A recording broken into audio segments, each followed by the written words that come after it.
그날 회의장이 멈췄습니다. 숫자가 먼저 말했습니다. 99.8%. 영어도 중국어도 닿지 못한 값. 숨소리만 들렸습니다. 마이티 화면 앞에 학자들이 섰습니다. 누구는 고개를 숙였고 누구는 눈을 감았습니다. 이게 맞나? 그 순간 모두의 머리에 같은 이름이 떠올랐습니다.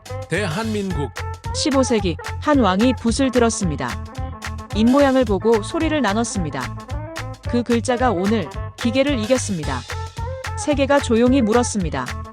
어떻게 이런 문자가 가능하죠? 먼 답이 아니었습니다. 숫자가 말했고 기록이 증명했습니다. 서쪽의 규칙이 멈춘 자리, 새로운 기준이 서기 시작했습니다. 오늘 여러분은 그 이유를 보시게 됩니다. 이것은 언어의 이야기가 아닙니다. 사람을 위한 소리의 이야기입니다. 발음을 설계한다.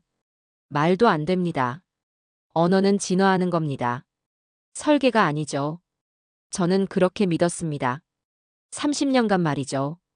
워싱턴 단상에서 200명 앞에 섰을 때도 마찬가지였습니다. 한글은 변형일 뿐이다. 확신에 찬 목소리였죠. 그런데 한국 학자가 물었습니다. 그게 발음을 설계했다면요? 제 심장이 멈췄습니다. 제 이름은 에단 블랙웰입니다. CIA에서 15년 국제 언어 전략 분석가로 살았죠. 언어 코드를 읽어왔습니다. 암호를 해독했고요. 러시아어, 아랍어, 중국어 세계 주요 언어의 구조를 분석했습니다. 그런 제가 틀릴 수 있다는 생각은 해본 적이 없었죠. 2023년 9월 15일이었습니다. 워싱턴 DC의 UN 언어정보 포럼이었죠. 주제는 21세기 언어 패권의 향방이었습니다. 회의장은 웅장했습니다. 천장에 샹들리에가 200명의 학자를 비췄죠. 카메라가 즐비했습니다. CNN, BBC, 로이터. 전 세계가 지켜보고 있었습니다. 저는 개회사를 맡았습니다. 당연했죠. 이 분야에서 제 경력을 의심하는 사람은 없었으니까요.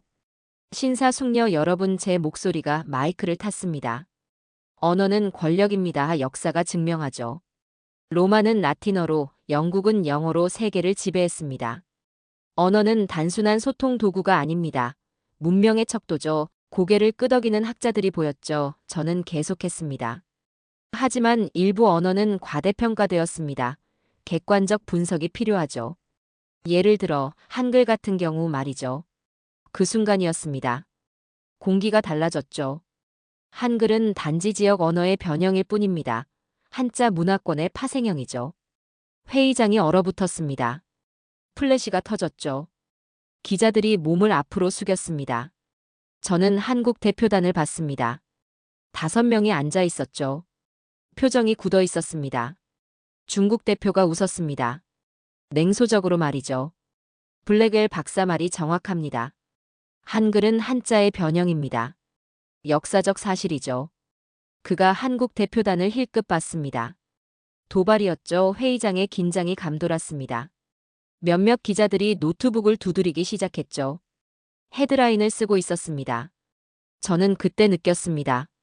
뭔가 잘못됐다는 걸 말이죠. 제 말 한마디가 불길이 되리라곤 몰랐습니다. 하지만 늦었습니다. 한국 대표 한 명이 일어났습니다. 천천히요.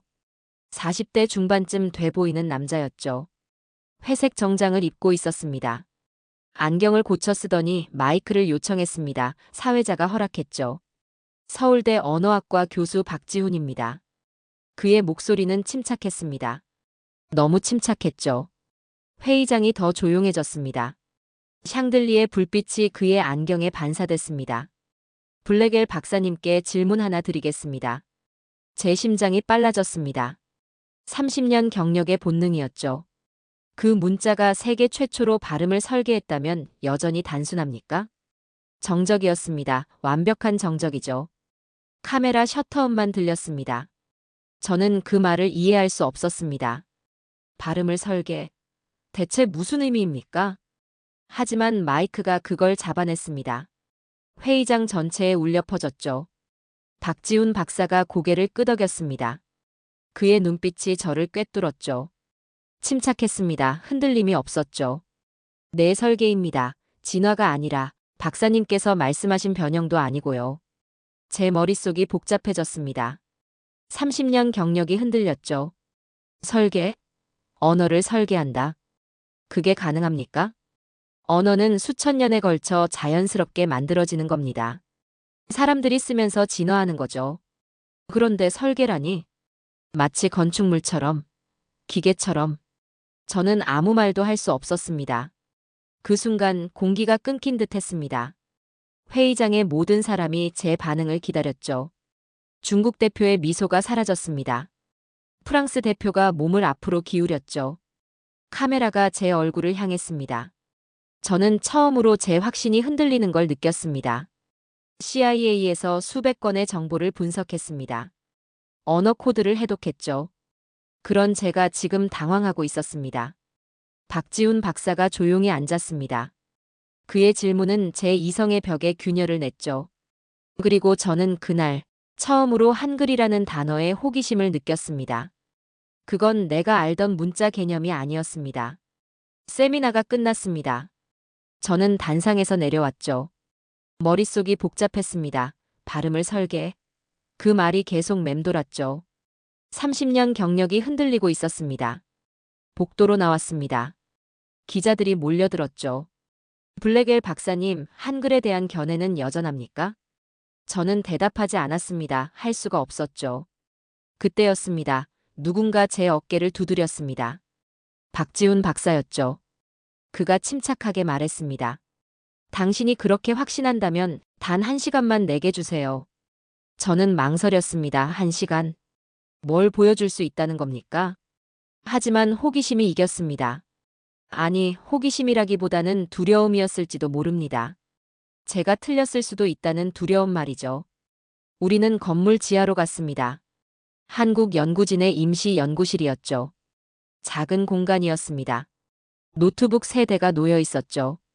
조명이 어두웠습니다. 형광등 불빛만이 책상을 비췄습니다. 앉으십시오.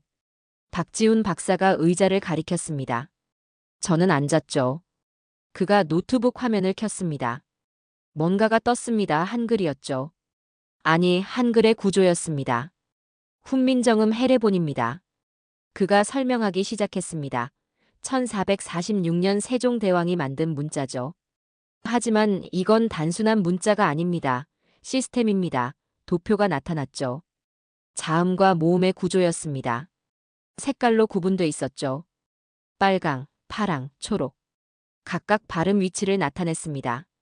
이 기호들은 발음 기관의 움직임을 본떴습니다.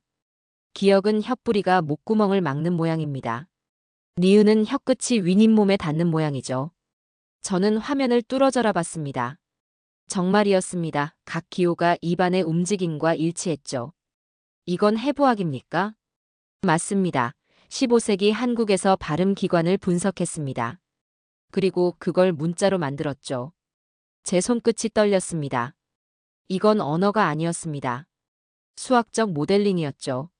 CIA 시절 암호 해독할 때도 이런 체계적 구조는 본 적이 없었습니다. 박지훈 박사가 다음 화면을 열었습니다. 그래프가 나타났죠. 이제 AI 발음 인식 테스트를 보여드리겠습니다. 2023년 MIT와 공동 연구한 결과입니다. 프로그램이 돌아가기 시작했습니다. 영어, 중국어, 아랍어, 한글. 각 언어의 음성 샘플이 입력됐죠. 그래프가 천천히 올라갔습니다. 영어 정확도 94.2%, 중국어 정확도 87.5%, 아랍어 정확도 89.8%. 그리고 한글이 나왔습니다. 정확도 99.8%, 오류율 0.1%. 저는 숨을 고를 수밖에 없었습니다. 이게 가능합니까? CIA 시절에도 이런 수치는 본 적이 없었습니다. 소련 암호 해독률도 이 정도는 아니었죠. 어떻게 이런 결과가 나옵니까? 제 목소리가 떨렸습니다. 믿고 싶지 않았습니다. 하지만 숫자는 거짓말을 하지 않죠. 한글은 발음이 아닌 소리의 구조를 설계한 문자이기 때문입니다. 박지훈 박사가 침착하게 대답했죠. 다른 언어는 소리를 표현합니다. 하지만 한글은 소리를 분석해서 만들었죠.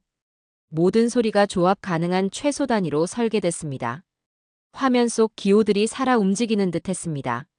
자음과 모음이 조합됐죠. 새로운 소리가 만들어졌습니다. 규칙적이었습니다. 완벽했죠. 이건 단순한 문자가 아니었습니다. 이건 인류 최초의 음성 프로그래밍입니다. 그 순간 제 머릿속의 질서가 무너졌습니다. 30년간 쌓아온 지식이 흔들렸죠. 저는 정보전의 베테랑이었습니다. 언어 코드를 분석해왔죠. 하지만 이건 완전히 새로운 전쟁이었습니다. CIA 시절이 떠올랐습니다. 소련의 암호를 해독하던 날들이죠. 복잡한 코드를 풀었습니다. 패턴을 찾았죠. 밤을 새워 분석했습니다. 하지만 한글은 달랐습니다. 이건 암호가 아니었습니다. 완성된 시스템이었죠. 누군가 치밀하게 설계한 구조물이었습니다. 세종대왕은 백성을 위해 이 문자를 만들었습니다. 누구나 쉽게 배울 수 있게요. 하지만 그 안에는 과학이 숨어 있었습니다. 15세기에 완성된 미래의 언어죠. 저는 아무 말도 할 수 없었습니다. 한글이 제 이성을 침묵시켰죠. 내가 틀렸다는 가능성. 제 입에서 말이 새어나왔습니다. 그걸 받아들일 준비가 되어 있습니까? 박지훈 박사가 조용히 물었습니다. 저는 노트북 화면을 다시 봤습니다. 99.8%라는 숫자가 빛나고 있었죠. 그리고 저는 처음으로 틀릴 수도 있다는 생각을 했습니다. 그날 밤 저는 혼자 남았습니다. 연구실의 형광등 불빛 아래서 말이죠. 호텔로 돌아왔습니다. 워싱턴의 밤은 고요했죠. 하지만 제 머릿속은 시끄러웠습니다. 박지훈 박사가 보여준 그래프가 계속 떠올랐죠. 99.8%. 그 숫자가 저를 괴롭혔습니다. 잠을 잘 수 없었습니다. 노트북을 켰죠. 한글을 직접 분석해야 했습니다. 제 눈으로 확인해야 했죠. 믿을 수 없었으니까요. 자료를 찾기 시작했습니다. 훈민정음 해례본, 한글의 구조, 의문책의 검색 결과가 쏟아졌죠. 저는 다시 처음부터 코드를 읽기 시작했습니다. CIA 시절처럼 말이죠. 모니터 불빛이 제 얼굴을 비췄습니다. 창밖은 어두웠죠. 새벽 2시였습니다. 하지만 저는 멈출 수 없었습니다. 한글의 자음부터 분석했습니다. 기역, 니은, 디귿, 리을 각각의 모양을 그려봤죠. 패턴이 보이기 시작했습니다. 놀라웠습니다. 각 기호가 발음 위치를 정확히 나타냈죠. 기역 목구멍 소리, 니은 혀소리, 미음 입술 소리, 시옷 이소리. 너무 체계적이었죠. 이게 15세기에 만들어졌다고요? 믿기 어려웠습니다. 모음도 마찬가지였습니다. 아, 허, 오, 후. 세 가지 기본 요소로 구성됐죠. 점, 가로선, 세로선. 그게 전부였습니다. 하지만 그 조합으로 모든 모음을 만들 수 있었죠. 완벽한 규칙이 존재했습니다. AI 프로그램을 열었습니다. 음성 인식 테스트용이었죠. 한글 데이터를 입력했습니다. 자음 19개, 모음 21개, 그리고 조합 규칙을 입력했죠. 프로그램이 돌아가기 시작했습니다. 그래프가 나타났죠. 조합 가능한 음절수가 계산됐습니다. 11,172개. 단 40개의 기본 기호로 만들 수 있는 소리였습니다. 저는 숨이 막혔죠. 이건 프로그래밍 언어에 더 가까웠습니다. 영어를 생각해봤습니다. 26개 알파벳이 있죠. 하지만 소리와 문자가 일치하지 않습니다. 중국어는 더했습니다. 수만 개의 한자를 외워야 하죠. 각각이 독립된 기호입니다. 조합 규칙이 없었습니다. 하지만 한글은 달랐습니다. 규칙이 명확했죠. 자음과 모음을 조합하면 됐습니다. 그게 전부였죠. 누구나 배울 수 있었습니다. 세종은 언어를 창제한 게 아니었습니다. 저는 깨달았죠. 인간의 음성을 코드화했습니다. 손이 떨렸습니다. 메모장을 열어 써내려가기 시작했습니다. 갑자기 화면에 뭔가가 떴죠. 훈민정음 서문이었습니다. 세종대왕이 직접 쓴 글이었죠. 나라의 말이 중국과 달라. 한자와 서로 통하지 아니하므로 어리석은 백성이 말하고자 하는 바가 있어도 끝내 그 뜻을 펴지 못하는 사람이 많다. 내가 이를 가엾게 여겨. 새로 28글자를 만드니 사람마다 쉽게 익혀. 날마다 쓰기에 편하게 하고자 할 따름이다. 저는 그 문장을 읽고 또 읽었습니다. 백성을 위한 문자, 누구나 배울 수 있는 글자, 하지만 그 안에 숨은 과학은 놀라웠죠. 세종대왕의 초상화를 검색했습니다. 부드러운 눈빛이었습니다. 하지만 그 안에 결기가 느껴졌죠. 그는 언어가 아니라 인간을 설계했습니다. 제 입에서 말이 나왔습니다. 창밖이 밝아오고 있었습니다. 새벽 5시였죠. 밤새 한글을 분석했습니다. 그리고 저는 확신했죠. 한글은 15세기에 완성된 미래의 코드였습니다. 두려움이 밀려왔습니다. 이런 체계가 존재했는데 왜 세계는 몰랐을까요? 아니, 왜 저는 몰랐을까요? 30년간 언어를 연구했습니다. 하지만 한글을 제대로 본 적이 없었죠. 노트북을 닫았습니다. 결심이 섰죠. 나는 조사합니다. 제가 중얼거렸습니다. 이 문자, 그리고 이 나라의 철학까지. 모든 규칙이 하나로 수렴할 때 저는 경외감을 느꼈습니다. 그리고 저는 그날 밤 문자를 믿지 않고 시스템을 믿게 되었습니다. 일주일이 지났습니다. 저는 초안 논문을 작성했죠. 제목은 한글 구조적 완전성의 정점이었습니다. 밤을 새워 썼습니다. 데이터를 정리했죠. 그래프를 첨부했습니다. 완벽했습니다. 국제언어전략기구 본부에 제출했습니다. 발표를 요청했죠. 이사회의 승인만 받으면 됐습니다. 저는 확신했습니다. 데이터가 증명하니까요. 사흘 뒤였습니다. 이메일이 왔죠. 긴급 이사회 소집. 블랙웰 박사 출석 요망. 뭔가 잘못됐다는 느낌이 들었습니다. 회의실에 들어갔습니다. 이사 5명이 앉아 있었죠. 프랑스 대표의 자크 뒤퐁, 중국 대표의 왕리, 러시아 대표의 이고르 페트로프. 표정이 차가웠습니다. 앉으시죠. 블랙웰 박사 자크 뒤퐁이 말했습니다. 냉기가 느껴졌습니다. 논문을 읽었습니다. 왕리가 입을 열었죠. 객관성을 잃었습니다. 개인적 감정이 섞였어요. 감정이요. 저는 반문했습니다. 감정이 어디 있습니까? 한글을 과대평가했습니다. 이고르 페트로프가 끼어들었죠. 세계 언어 질서를 교란시킬 내용입니다. 외교적 문제가 발생합니다. 제 가슴이 답답했습니다. 그들은 내 데이터를 보지도 않고 조롱했습니다. 여러분은 99.8%라는 수치를 봤습니까? AI 테스트 결과를 확인했습니까?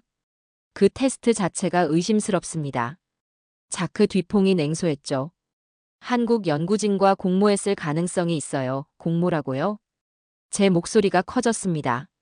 이건 과학입니다. 진실입니다.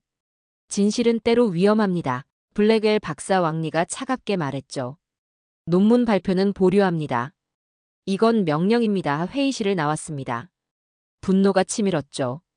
진실을 묻는 자에게 침묵을 강요했습니다. 이게 학문입니까? 이게 과학입니까? 사무실로 돌아왔습니다. 책상 위에 제 논문이 놓여 있었죠. 빨간 줄이 그어져 있었습니다. 발표 불가 도장이 찍혔죠. CIA 시절이 떠올랐습니다. 검열을 당하던 기억이죠. 진실보다 정치가 앞섰습니다. 정보보다 권력이 중요했죠. 그때와 똑같았습니다. 나는 정보전의 베테랑이었습니다. 제가 중얼거렸죠. 하지만 이번엔 다릅니다. 이번엔 진실이 걸렸습니다. 그날 밤이었습니다. 전화가 울렸죠. 모르는 번호였습니다. 여보세요? 블랙웰 박사님, 박지훈 박사의 목소리였습니다. 논문 발표가 막혔다고요. 어떻게 하셨습니까? 학계는 좁습니다. 소문은 빠르죠. 그가 한숨을 쉬었습니다. 예상했습니다. 그들은 진실을 두려워합니다. 두려워한다고요?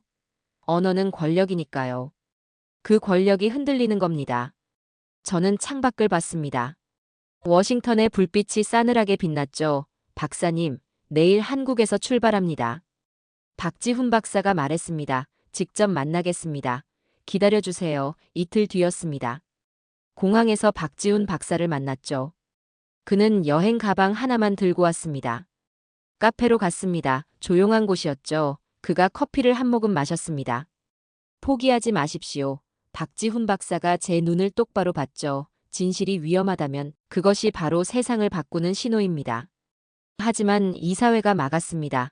발표할 방법이 없어요. 방법은 있습니다. 그가 노트북을 꺼냈죠. 화면을 켰습니다.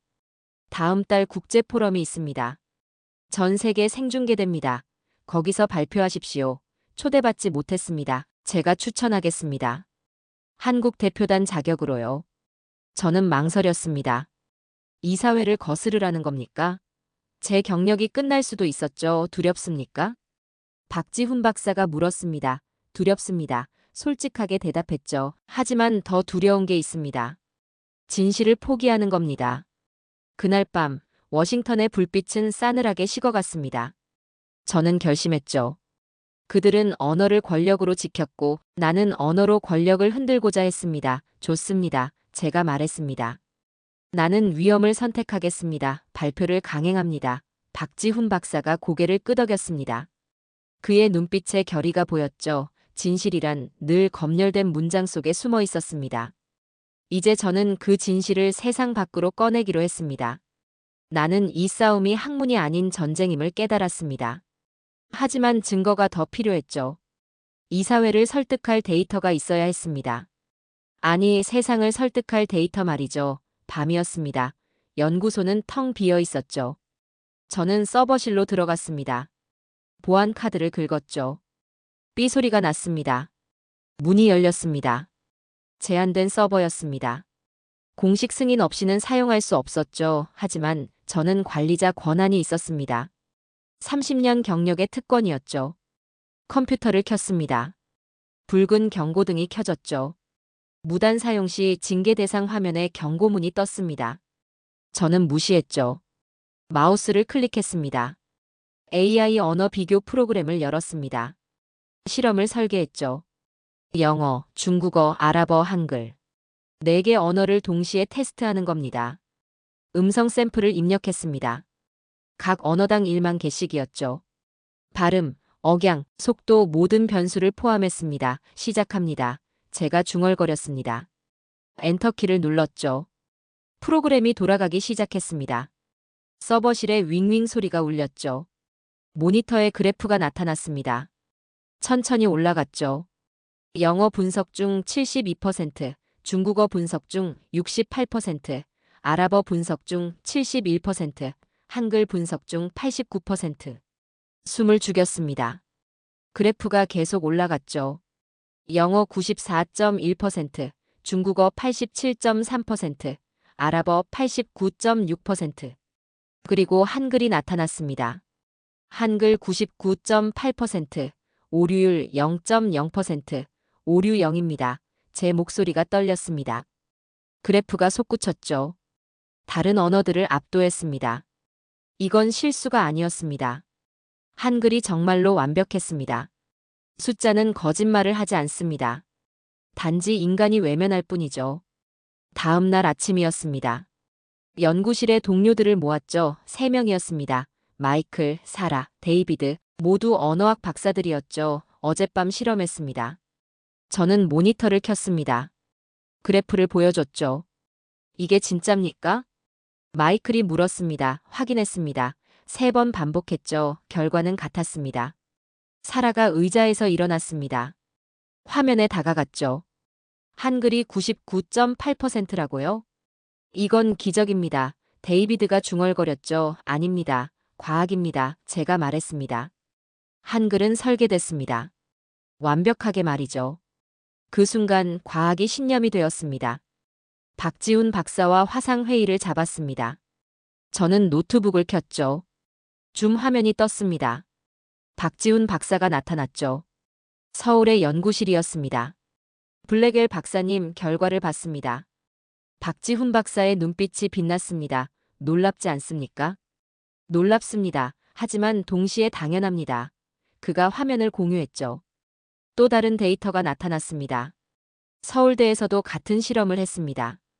결과는 동일했죠. 한글 99.7%. 거의 일치합니다. 제가 말했습니다. 세종대왕은 백성을 위한 효율을 생각했습니다. 박지훈 박사가 말했죠. 하지만 우리는 이제 압니다. 그게 인류의 가능성이었다는 걸 말이죠. 나는 데이터 속에서 세종의 손끝을 보았습니다. 일주일이 지났습니다. 팀은 계속 실험했죠. 더 많은 데이터를 모았습니다. 하지만 문제가 생겼습니다. 마이클이 사직서를 냈습니다. 미안합니다. 그가 말했죠. 이건 너무 위험합니다. 이사회가 알면 징계를 받게 될 겁니다. 제가 대답했습니다. 진실은 숨길 수 없으니까요. 바로 그게 문제예요. 진실이 두렵습니다. 마이클이 떠났습니다. 사라도 주저했죠. 예단 이건 기술이 아니에요. 그녀가 말했습니다. 철학의 차이예요. 언어 권력의 전복이죠. 맞습니다. 제가 고개를 끄덕였습니다. 그래서 중요합니다. 데이비드만 남았습니다. 그가 웃었죠. 갈 때까지 가봅시다. 저는 진실이 좋습니다. 그날 밤이었습니다. 이메일이 쏟아졌죠. 외부에서 온 메일들이었습니다. 한글 실험 데이터, 유출, 미국 연구소, 한글 최적화 시스템 인정 데이터가 새어나갔습니다. 누가 유출했는지 몰랐죠. 하지만 이미 늦었습니다. 언론이 움직이기 시작했습니다. BBC 한글, 인류 언어구조 재정의 할까? CNN 미국 정보기관 출신 학자, 한글 완전성 주장. 로이터 언어 패권 지각 변동 예고 전화가 울렸습니다. 이사회였죠. 블랙웰 박사, 당장 본부로 오십시오. 자크 뒤퐁의 목소리였습니다. 차갑고 날카로웠죠. 저는 전화를 끊었습니다. 창밖을 봤죠. 워싱턴의 밤이 깊었습니다. 진실은 늘 통제 밖에서 자랍니다. 제가 중얼거렸습니다. 그리고 저는 압니다. 이제 돌이킬 수 없다는 걸 말이죠. 진실이 세상 밖으로 새어나갔습니다. 다음 날 아침이었습니다. 본부에서 사람들이 왔죠.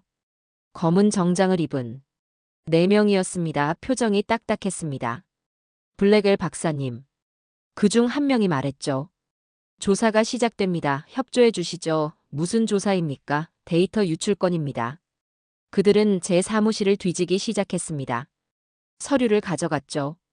노트북을 압수했습니다. USB도 챙겼죠. 잠깐, 그건 제 연구 자료입니다. 증거물입니다. 차갑게 대답했죠. 제 30년 경력이 한순간에 무시당했습니다. 조사실로 끌려갔습니다. 작은 방이었습니다. 테이블 하나, 의자 둘, 흰 조명이 제 얼굴을 비췄습니다. 2명의 조사관이 들어왔습니다. 앉으라고 했죠. 저는 앉았습니다. 블랙웰 박사 질문하겠습니다. 한 조사관이 파일을 펼쳤습니다. 당신은 외국 정부와 공모했습니까? 뭐라고요? 제 목소리가 커졌습니다. 한국 정부와 접촉했습니다. 데이터를 공유했죠. 그게 공모입니까? 학술 협력의 범위를 넘었습니다. 범위요? 진실을 밝히는데 범위가 있습니까? 그들의 질문은 고문보다 더 차가웠습니다. 박지훈 박사와 몇 번 만났습니까? 3번입니다. 이메일은요, 20통쯤 됩니다. 돈을 받았습니까? 무슨 소리입니까? 저는 의자를 박차고 일어났죠. 저는 과학자입니다. 매수당한 게 아니에요. 앉으십시오. 박사님 조사관이 냉정하게 말했죠. 저는 다시 앉았습니다. 분노가 치밀었지만 참았죠. 일주일이 지났습니다. 조사는 계속됐죠. 제 이메일 전부를 열람했습니다. 통화 기록도 분석했죠. 은행 계좌까지 뒤졌습니다. 그 사이 언론이 움직였습니다. 왜곡 보도가 쏟아졌죠. CIA 출신 학자, 한글 찬양 선동 조작된 실험 의혹 왜곡, 정부 지원 받은 정치적 논문. 제 얼굴이 뉴스에 나왔습니다. 사진이 최악이었죠. 범죄자처럼 보였습니다. 진실이 조롱당할 때 세상은 퇴보합니다. 전화가 울렸습니다. 낯익은 목소리였습니다. 데이비드였죠. 뉴스 봤어요. 미안해요. 제가 함께 싸워야 했는데. 괜찮습니다. 당신 잘못이 아니에요. 하지만 한국에서도 문제가 생겼어요. 무슨 일입니까? 박지훈 박사가 체포됐어요. 제 손에서 전화기가 떨어질 뻔했습니다. 뭐라고요? 데이터 유출 혐의래요. 서울 경찰이 체포했대요. 화면을 켰습니다. 검색했죠. 뉴스가 떴습니다. 서울대 교수 박지훈, 국가기밀 유출 혐의 구속 사진이 있었습니다. 비 오는 서울거리였죠. 박지훈 박사가 수갑을 찬 채 경찰차에 타고 있었습니다. 그의 표정이 침착했습니다. 너무 침착했죠. 분노와 죄책감이 밀려왔죠. 내가 진실을 밝히려 했던 대가가 이것입니까? 그의 손목에 수갑이 채워졌습니다. 저 때문에 말이죠. 그날 밤이었습니다. 문을 두드리는 소리가 났죠. 배달 기사였습니다. 블랙엘 박사님 맞으시죠? 네, 소포입니다. 작은 상자였습니다. 발신인이 없었죠. 방으로 들어와 열었습니다. 안에 USB 하나가 들어 있었습니다. 메모지도 있었죠. 마지막 선물입니다. 박지훈, 손이 떨렸습니다. 노트북에 USB를 꽂았죠. 파일이 하나 있었습니다. 영상을 재생했습니다. 박지훈 박사가 나타났죠.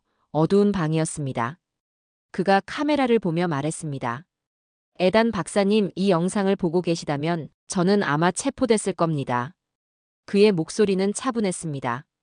두려워하지 마십시오. 이건 예상한 일입니다. 진실은 언제나 대가를 요구하죠. 화면이 바뀌었습니다. 데이터가 나타났죠. 한글 실험의 원본 자료였습니다. 모든 증거가 담겨 있었습니다. 이 자료를 세상에 공개하십시오. 박지훈 박사가 말했습니다. 진실은 언어가 아니라 사람의 용기로 존재합니다. 영상이 끝났습니다. 저는 화면을 멍하니 바라봤죠. 눈물이 흘렀습니다. 나는 그날 언어의 무게를 처음으로 느꼈습니다. 다음 날 아침이었습니다. 결심이 섰죠. 모든 경로가 막혔습니다. 하지만 한 가지 방법이 남았습니다. 국제 포럼이었습니다.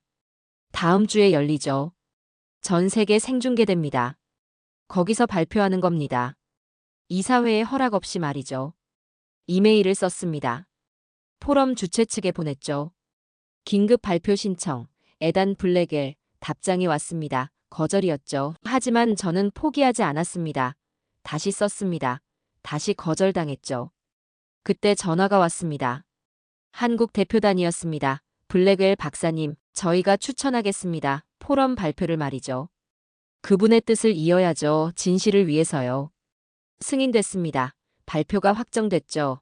그들은 내 입을 막았지만 내 증거는 이미 세상에 퍼졌습니다. 진실은 늘 가장 어두운 곳에서 피어납니다. 이제 내 싸움은 학문이 아니라 역사입니다. 포럼 당일이었습니다. 워싱턴 국제 컨벤션 센터였죠.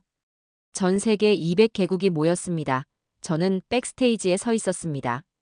손에 USB를 쥐고 있었죠. 박지훈 박사가 남긴 마지막 증거였습니다. 15분 후 발표입니다. 스태프가 말했습니다.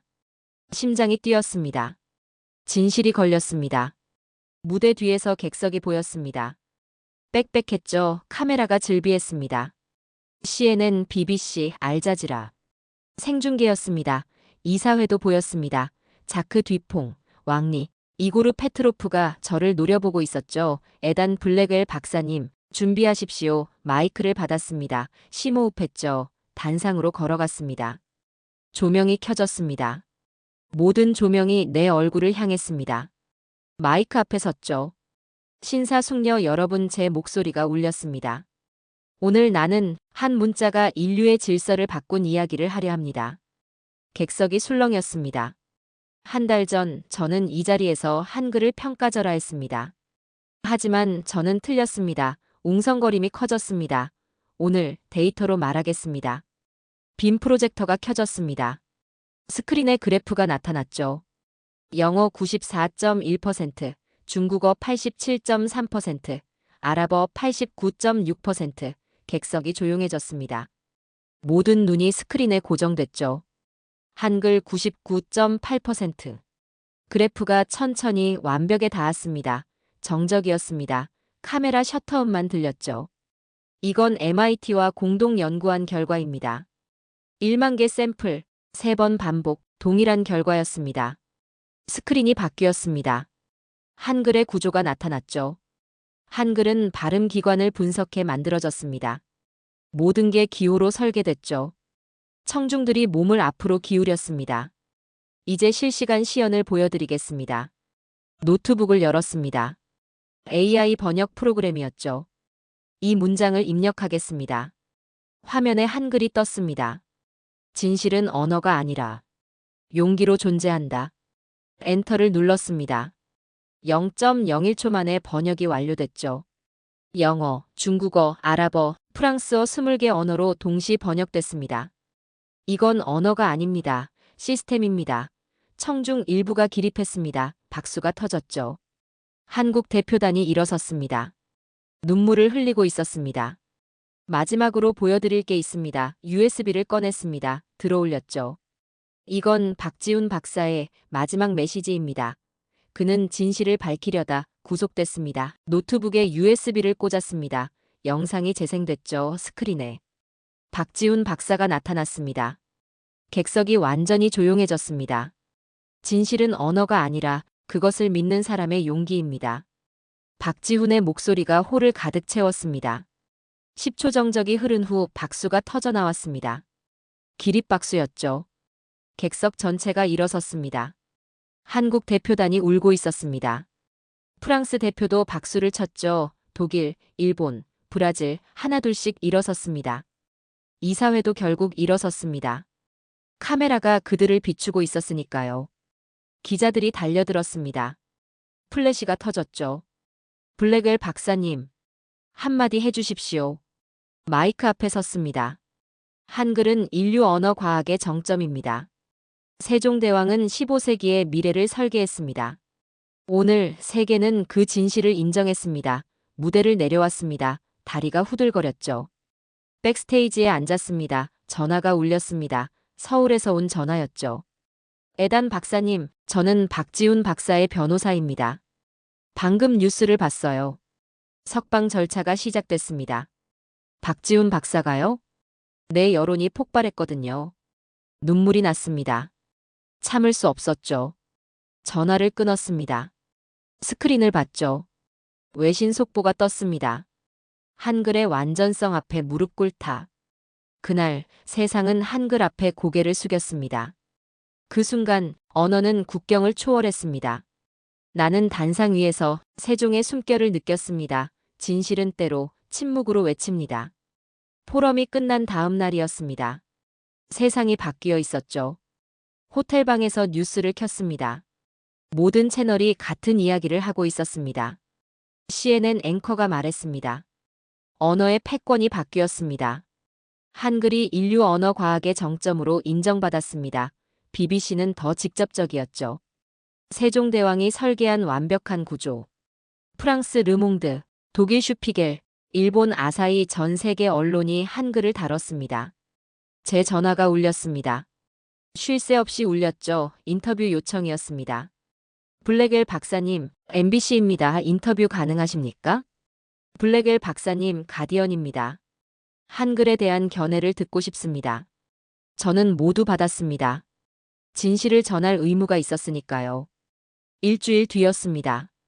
유럽 언어학회에서 공식 발표가 나왔죠. 한글은 인간 중심 언어의 최종 진화형이다. 세계가 한 문자의 이름을 외쳤습니다. 경외감이 밀려왔죠. 하지만 동시에 자부심도 느껴졌습니다. 제가 아니라 진실을 향한 자부심이었습니다. 한국 정부에서 연락이 왔습니다. 블랙웰 박사님, 한글 기반 AI 언어 프로젝트를 시작합니다. 국제 협력을 제안하고 싶습니다. 영광입니다. 제가 대답했죠. 인터뷰가 잡혔습니다. CNN 스튜디오였죠. 앵커가 물었습니다. 박사님, 한 달 전과 지금 무엇이 바뀌었습니까? 저는 잠시 생각했습니다. 그리고 말했죠. 나는 이제 언어를 무기가 아닌 다리로 봅니다. 앵커가 고개를 끄덕였습니다. 언어는 사람을 나누지 않습니다. 한글은 그 증거였습니다. 평온함이 찾아왔습니다. 30년 경력의 무게가 비로소 가벼워졌죠. 한국 정부에서 초청장이 왔습니다. 세종대왕 기념관 방문을 환영합니다. 저는 비행기에 올랐습니다. 서울행이었죠. 처음 가는 나라였습니다. 설렘이 있었습니다. 인천공항에 도착했습니다. 기자들이 몰려들었죠. 블랙웰 박사님, 한국 방문 소감은요? 드디어 왔습니다. 진실의 발원지에 말이죠. 서울은 아름다웠습니다. 고층 빌딩 사이로 한글 간판이 빛났죠. 따뜻했습니다. 세종대왕 기념관에 도착했습니다. 웅장한 건물이었죠. 입구에 동상이 서 있었습니다. 세종대왕이었습니다. 안으로 들어갔습니다. 훈민정음 해례본 원본이 전시돼 있었죠.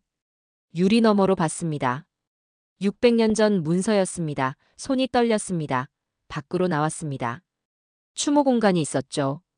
그곳에 박지훈 박사의 추모비가 세워져 있었습니다. 진실을 위해 싸운 언어학자 박지훈을 기리며 꽃을 놓았습니다. 무릎을 꿇었죠. 그대의 진실이 세상을 바꿨습니다. 제 목소리가 떨렸습니다. 감동이 밀려왔죠.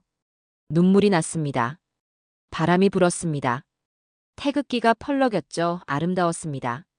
다음 날이었습니다. 서울의 한 초등학교를 방문했죠. 교실에 들어갔습니다. 아이들이 한글을 배우고 있었습니다. 기역, 니은, 디귿 선생님이 가르쳤죠. 아이들이 따라 읽었습니다. 맑은 목소리였습니다. 칠판에 AI 화면이 떴습니다. 모든 인간은 소리로 연결된다. 아이들이 웃었습니다. 저도 웃었죠. 한글을 배우는 아이들의 웃음이 미래였습니다. 교실을 나왔습니다. 복도에서 서울 하늘을 봤죠. 맑았습니다. 희망이 보였습니다. 그날 저녁이었습니다. 호텔방에서 노트북을 켰죠. 마지막 기록을 남기기로 했습니다. 타자를 치기 시작했습니다. 언어는 힘이다. 그러나 그 힘은 지배가 아니라 이해에서 나온다. 나는 30년간 언어를 무기로 봤다. 하지만 한글이 내게 가르쳤다. 언어는 달이라고. 사람과 사람을 잇는 달이라고. 창밖을 봤습니다. 서울의 야경이 빛났죠. 한글 간판들이 따뜻하게 빛났습니다. 세상은 드디어 듣기 시작했다. 백성을 위한 소리의 철학을. 그날 이후 나는 세종을 학자가 아닌 혁명가로 기록했다. 마지막 문장을 썼습니다. 그리고 나는 그 힘의 이름을 이제 한글이라 부른다. 노트북을 닫았습니다. 미소가 지어졌죠. 진실은 말보다 오래 남는다. 저는 이제 그걸 압니다.